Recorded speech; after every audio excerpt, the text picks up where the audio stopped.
तो जैसा कि पिछले एपिसोड में हमने देखा था, प्रिंस युवान ने तीनों टेस्ट पास कर लिए थे और बेल बजने के बाद सभी लोग ये तो समझ चुके थे कि सेंट जेनेसिस पीक एक बार फिर से खुल चुका है।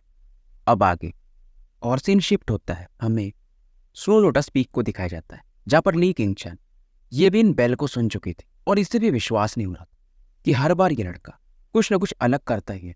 और धीरे धीरे से समझ में आने लगा कि याओ याओ क्यों इस पे इतना विश्वास करती है। सीन दोबारा से शिफ्ट होता है और स्वर्ड कॉमेट्स पीक को दिखाया जाता है, जहाँ पर कॉन्ग शे ये भी इस बेल को सुन चुका था और कहता है इस बंदे के पास सच में कुछ तो एबिलिटीज हैं। और सबसे गंदा जो एक्सप्रेशन था वो था जाओ जू का। और इनके बगल में जो नया डिसाइपल प्रमोट हुआ था, जो कि चीफ डिसाइपल बना था, बाई नीचे, वो भी बैठा हुआ था। और बाई नीचे जाओजू की तरफ देख करके, आप टेंशन मत लो, इसे तो मैं देख लूंगा। अब ये सुन करके जाओजू कॉन्गसेंग की तरफ देखकर पूछता है कि हमें क्या करना चाहिए। कॉन्गसेंग सोचता है और कहता है कि अभी जेनेसिस रिजर्वायर सेरेमनी वो स्टार्ट होने वाला होगा, जिसमें पूरा मतलब पर्पचल डिसाइपल के अलावा भी बाकी सभी बच्चे पार्टिसिपेट कर सकते, इसलिए इसे जेनेसिस रिजर्वायर सेरेमनी कहा जाता है। और इसमें पूरा पीक यानी अलग अलग पीक एक दूसरे से कंपटीशन करते हैं कि किसके पास सबसे ज़्यादा ड्रैगन जेनेसिस इसेंस आते हैं।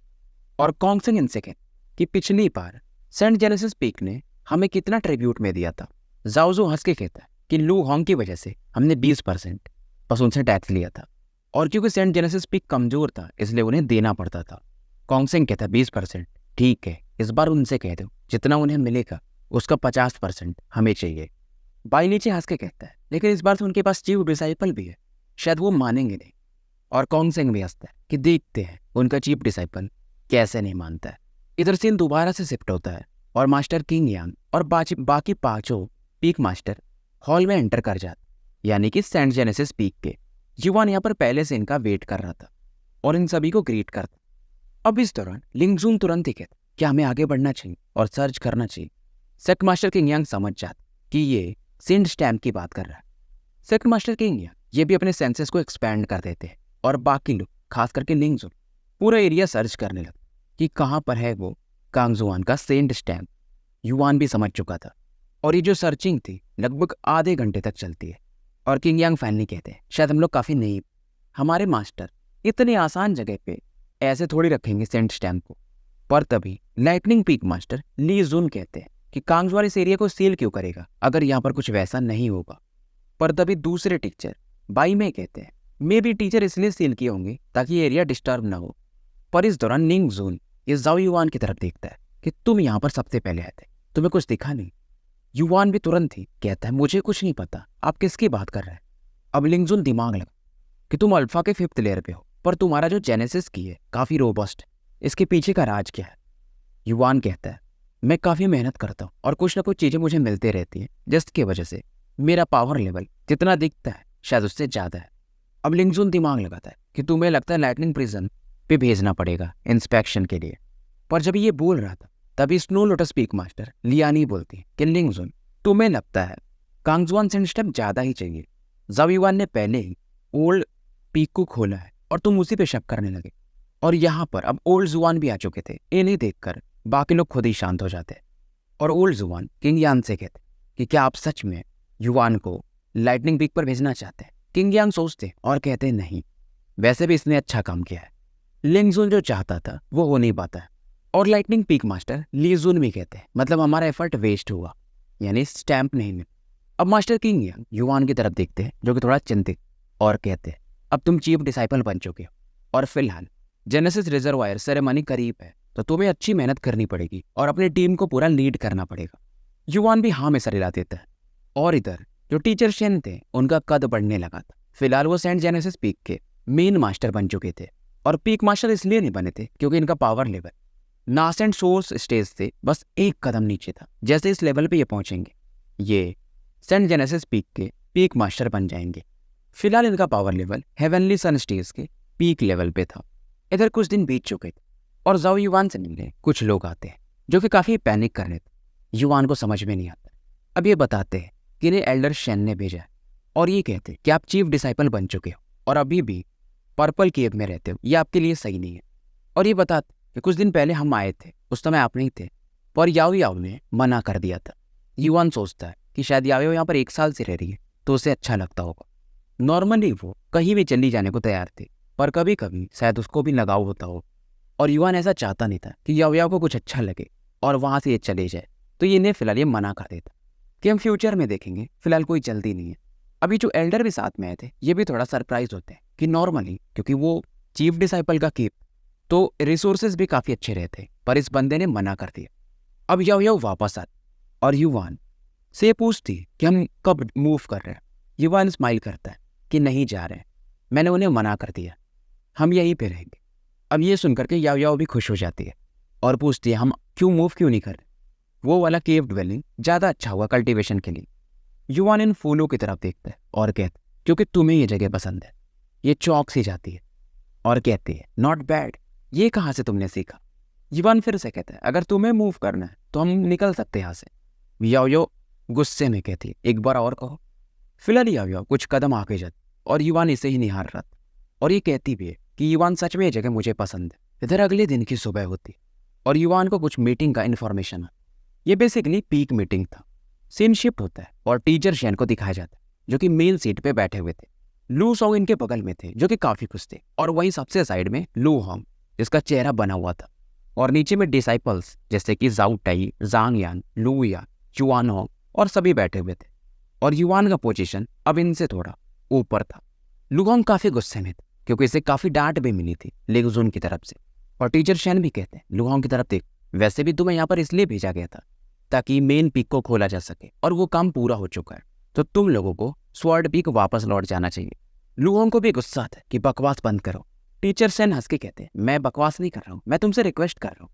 और टीचर शेन कहते हैं कि वैसे भी पीक मास्टर लिंगजुन से मेरा कोई रिलेशन नहीं है, ये पीक अपना खुद का है, इंडिपेंडेंट है, मैं उन्हें रिपोर्ट नहीं करूंगा। तुम उन्हें रिपोर्ट करते थे और तुम अब जा सकते हो। लू होंग फिर भी कहते हैं कि मैं तो नहीं जाने वाला, अगर तुमने कुछ किया तो मैं सेक्ट मास्टर को इन्फॉर्म करूंगा और पीक मास्टर दोनों को।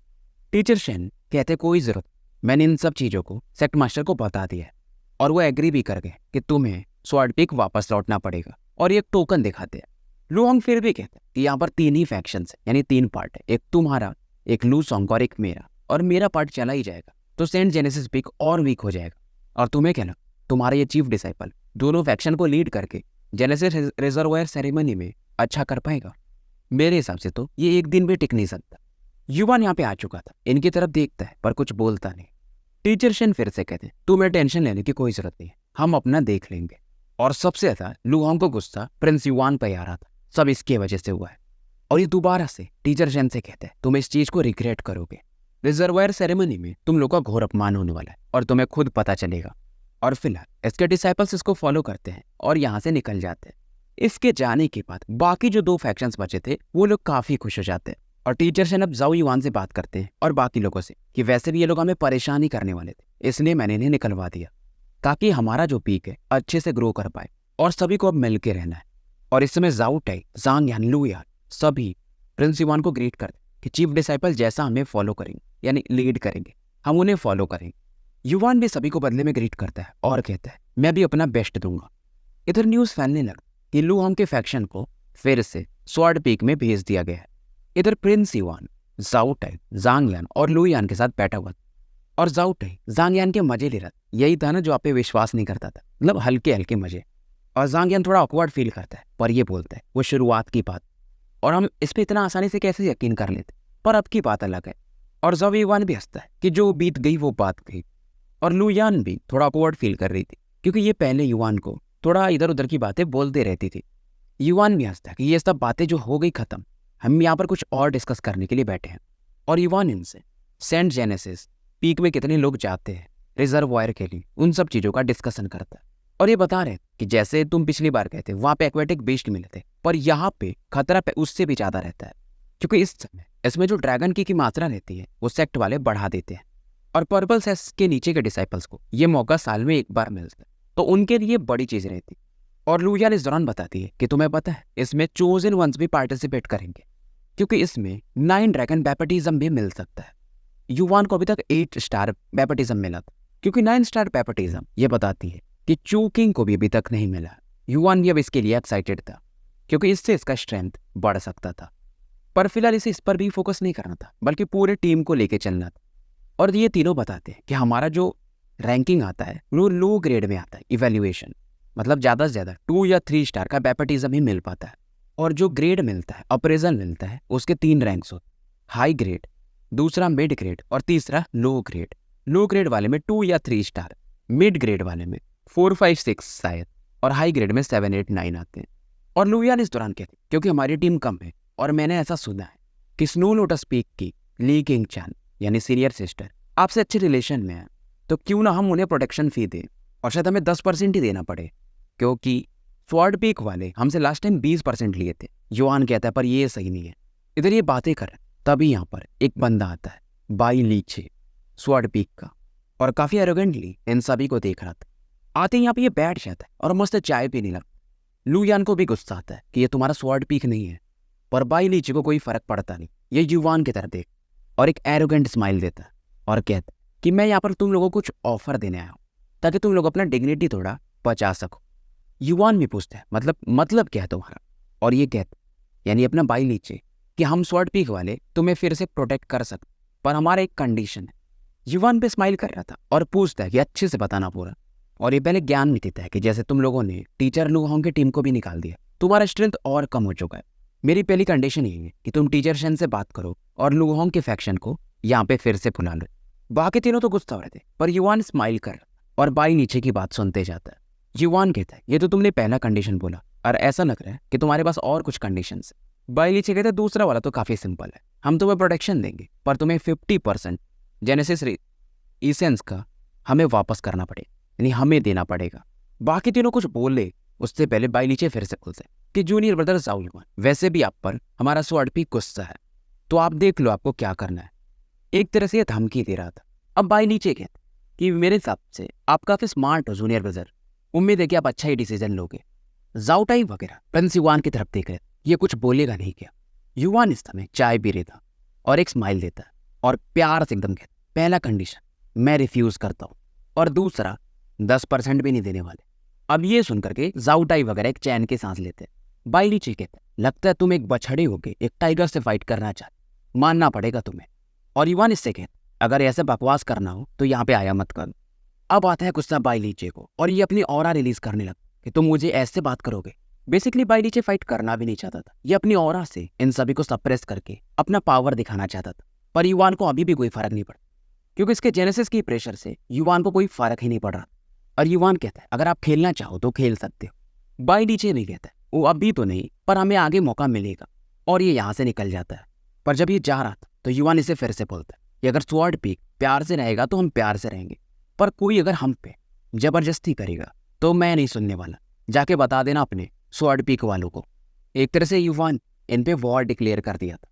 इधर रात का समय हो जाता और याव याव स्पिरिट रून पीक से केव ड्वेलिंग वापस आ चुकी थी, और फिलहाल यहाँ पे मीटिंग चल रहा था। युआन भी इसकी तरफ देख, याव याव भी कहती तुम मुझे इतना प्यार से पूछ रहे हो कि आप कहाँ से वापस आए, इसका मतलब तुम्हारा कोई काम है। युआन भी कहता अरे मैं आपसे पूछते रहता हूँ। अब याव याव कहती मतलब तुम मुझसे कोई फेवर नहीं मांगने वाले। युआन कहता अरे वैसी बात नहीं है, अब ये पूरी स्टोरी बताता है स्वॉर्ड पीक वाला। अब ये सुन करके याव याव स्माइल करती है, तो ये बात है। एक्चुअली में ये जो बात स्पिरिट रून पीक पर ही ये थोड़ा बहुत सुन चुकी थी, पर ये जानबूझ करके युआन से जानना चाहती थी। अब याव याव कहती पर मैं इसमें बिल्कुल भी इंटरेस्टेड नहीं। अब युआन सोचने लगा अगर ये पार्टिसिपेट नहीं करेंगी तो हमारे लिए खतरा और भी ज़्यादा बढ़ जाएगा। अब ये युआन की तरफ देख रही थी और कहती वैसे मेरा इंटरेस्ट नहीं, पर मैं वहाँ पर जा सकती हूँ थोड़ा सा पानी वगैरह के मजे लेने।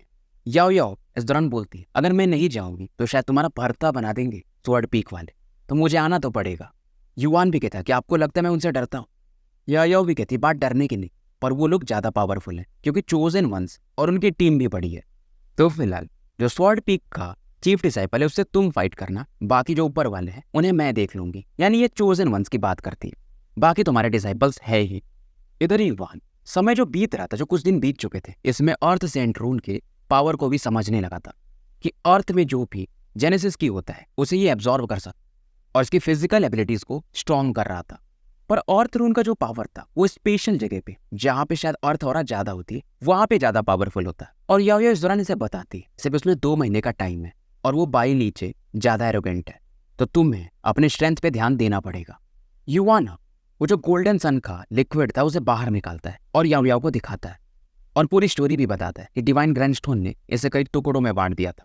याओयाओ देखती और बताती ये शायद स्पिरिट रिफाइनिंग सलाइवा है, जो कि बहुत रेयर आइटम है और ये स्पिरिट के लिए काफ़ी अच्छा होता है। एक बूंद इसका काफ़ी महंगा होता है, तुम्हें इतना सारा कैसे मिल गया? अब युवान भी इनसे पूछता क्या इसकी मदद से मैं कॉर्पोरियल के एडवांस स्टेज में पहुंच पाऊंगा? याओयाओ स्माइल करती है और कहती है बेशक। और याओयाओ इस दौरान हंस के कहती है इसका 1/3 हिस्सा में ही तुम ब्रेक थ्रू कर लोगे, बाकी मेरा। और युवान इस दौरान वो जो ओमेगा सेंट स्पिरिट आर्ट उसे भी मास्टर करना चाहता था। युवान इधर मिथिक सेंट बॉडी को फिर से जाके प्रैक्टिस करता। फिलहाल ये सिल्वर बोन स्टेज पे था और अभी तक जो इसका 3rd लेवल था, जिसे कि गोल्डन ब्लड स्टेज भी कहा जाता है, ये उस पर पहुंच नहीं पाया था। और ये भी दूर में ओल्ड जुवान मस्त नींद मार रहे थे। ओल्ड जुवान भी कहते ज्यादा मत सोचो, मिथिक सेंट बॉडी ये धीरे धीरे ही मास्टर कर पाओ, इतना जल्दी थोड़ी तुम गोल्डन ब्लड स्टेज में पहुंच जाओगे। ओल्ड जुवान इस दौरान कहते हैं कि उम्मीद है कि आप एक चीज में मेरी मदद करो। ओल्ड जुवान पूछते हैं क्या? और युवान निकालता वो जेड बॉक्स जिसमें था वो ओमेगा सेंट स्पिरिट आर्ट। और युवान इसे ट्राई कर रहा, पर इसे समझना थोड़ा मुश्किल था। पहले युवान याओयाओ से इसे सीखना चाहता था, पर याओयाओ इसे कहती कि ओल्ड जुवान मेरे से ज्यादा बेहतर है। अब ओल्ड जुवान कहते पर ये तो तुम्हें टीचर शेन से पूछना चाहिए। ओल्ड जुवान कहते साथ में कि मैं कोई टीचर नहीं हूँ, मैं बस यहाँ का एक नौकर हूँ। और युवान के लगातार रिक्वेस्ट करने पर ये मान जाते हैं और कहीं ना कहीं अंदर से ये प्रिंस युवान को पसंद तो करते थे। और इस दौरान ये पूछते क्या तुमने इसे पढ़ा? युवान बताता है हाँ, इसका जो पहला स्टेप है इसमें पहले एक सेंट स्पिरिट सीड बनाना पड़ता है बॉडी में, यानी एक बिया टाइप, उसके बाद ही हम इस आर्ट को मास्टर कर सकते। ओल्ड जुवान बताते कि जो सीड बनाना होता है उसके लिए 99 प्रकार के कम से कम जेनेसिस बीस्ट के स्पिरिट का यूज किया जाता है।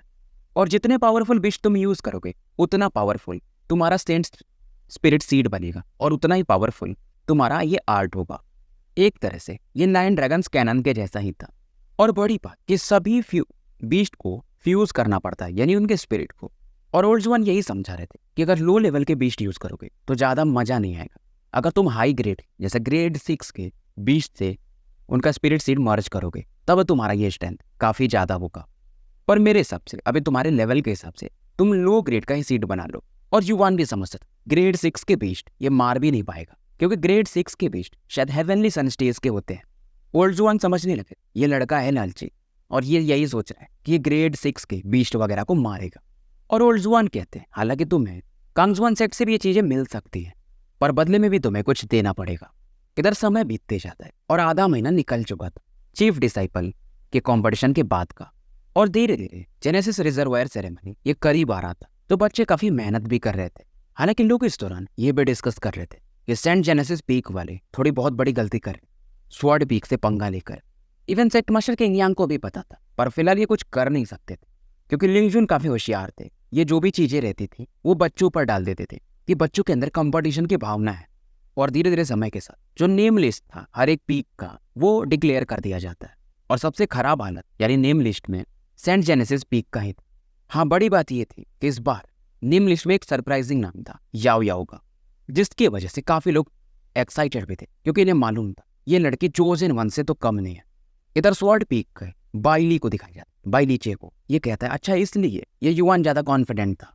और इसके बगल में यानी सामने कॉन्गसिंग और जाओजू बैठे हुए थे और दोनों एक साथ कहते कि ये लड़की काफ़ी ट्रबलसम है। और इसने तो कॉन्गसिंग ये भी कहता है मेरे प्लान को विफल कर दिया था।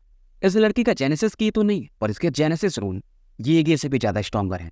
अब जाओजू कहता है अगर ये लड़की पार्टिसिपेट कर रही है तो इसका वो साथी यानी ये टुनटुन की बात कर रहा था कि वो भी पार्टिसिपेट कर रहा होगा।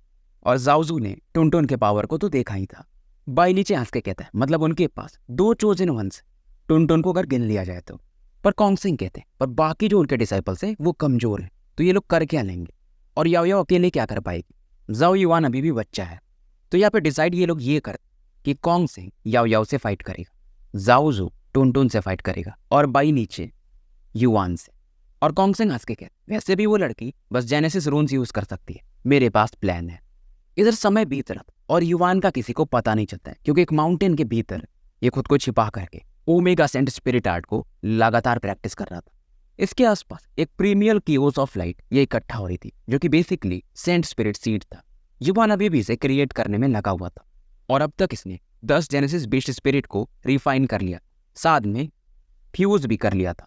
और जैसे जैसे बीस्ट की संख्या बढ़ रही थी फ्यूजन थोड़ा कठिन हो रहा था और क्योंकि इसे सपोर्ट प्राप्त था सेंट जेनेसिस पीक का, तो इसे बहुत सारे पावरफुल बीस्ट मिल गए थे। बीस्ट को फ्यूज करना बहुत कठिन होता था क्योंकि सबका अपना एक स्पिरिट होता है, तो पहले उसे क्लीन करना पड़ता था, नहीं तो बीस्ट एक दूसरे में फाइट करने लगते थे। अब युवान सोच रहा था क्या इसमें मेरा सेंट डिकोडर रून मदद कर पाएगा। अब युवान अपने डिकोडर सेंट रून को एक्टिवेट करता है और ये जो प्रीमियल केओस लाइट बन रहा था स्पिरिट्स के फ्यूजन से, इस पे नजरें मारता है और जो केओस हो रहा था, जो उसका सोर्स, उसे ये समझ लेता है कि क्यों ऐसा हो रहा है, क्यों कॉन्फ्लिक्ट, और फाइनली इसकी मदद से ये इसे सप्रेस कर देता। प्रोसेस काफी स्मूथ जाने लगता है, पर धीरे धीरे ये जो सेंट स्पिरिट सीड था वो धुंध के समान यहाँ से गायब हो जाता है। युवान को समझ में नहीं आता, शायद इसने कुछ गलत किया होगा, ये ऐसा सोचता है। फिलहाल ये अपने केव ड्वेलिंग पर वापस लौट और यहाँ पर इसे कुछ लोग देखने को मिलते। यह हैरान था। याओ याओ तो बैठी थी, पर बगल में ली किंगचान और येगे भी आए हुए थे। युवान के पहुंच येगे स्माइल करता है और इसे ये भी स्माइल देता है क्योंकि येगे थोड़ा नॉर्मल बंदा था चोजन वंस में, ये ज्यादा भाव नहीं खाता था। अब किंगचान लाइक आइस ब्यूटी युवान को एक लुक देती है और इसके मजे लेती। लगता है तुम फिर से तूफानी में लगे हुए हो, और ये एक बार सुझाव भी देती है कि ऐसा मत सोचना कि तुम्हारा saint genesis peak sword peak को टक्कर भी दे पाएगा। युवान भी हंस के कहता है दे पाए या ना दे पाए पर फाइट तो करेंगे। किंगचान इस दौरान कहती है अगर तुम चाहो तो मेरा पीक और येगे का स्पिरिट पीक इसमें तुम्हारी मदद कर सकता। और ली किंगचान कहती पर एक कंडीशन भी है। युवान फिर से कहता है मतलब आपको भी प्रोटेक्शन फी चाहिए। इधर फिलहाल किंगचान इसे इग्नोर मार देती है और याओ याओ से बात करने लगती है कि तुम लोग कितना तुम्हारे हिसाब से जेनेसिस एसेंस इकट्ठा कर पाओगे।